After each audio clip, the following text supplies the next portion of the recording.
Hi, my name is Gunnar Metz, and I'm here to talk about drug rehabilitation versus incarceration.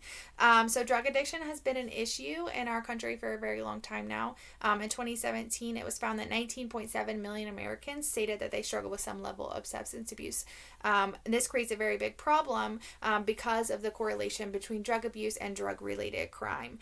We currently have 2 million people who are incarcerated in our jails and in our prisons, and of that 2 million people, 80% have stated that they struggle with a level of substance abuse, either in the past or currently.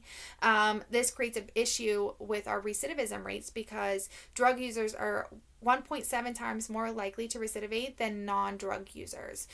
So not treating the core of the problem has created an even bigger problem for us as criminal justice professionals.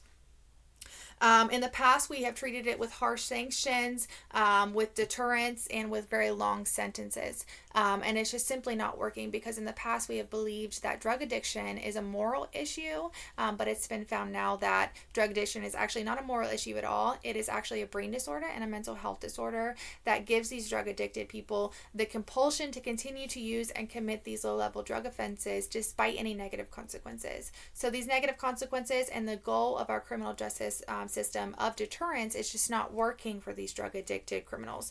And we've in the past thought that these long sentences keep the community safe, but what happens is actually it creates a revolving door of incarcerating drug addicted individuals, releasing them back out into the community. The issue was not treated, and so they recommit these crimes, are reincarcerated over and over and over again.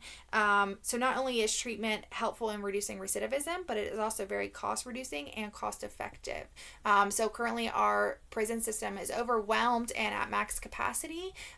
We have one of the highest rates of incarceration in the entire world.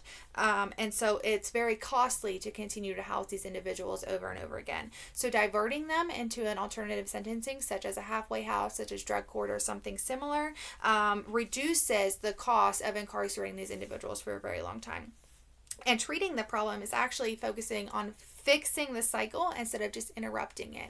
So this vicious cycle over and over again of incarceration, release, instead of just interrupting it and putting a pause on it for a few years, what it does is it fixes the actual issue, and it breaks that cycle entirely.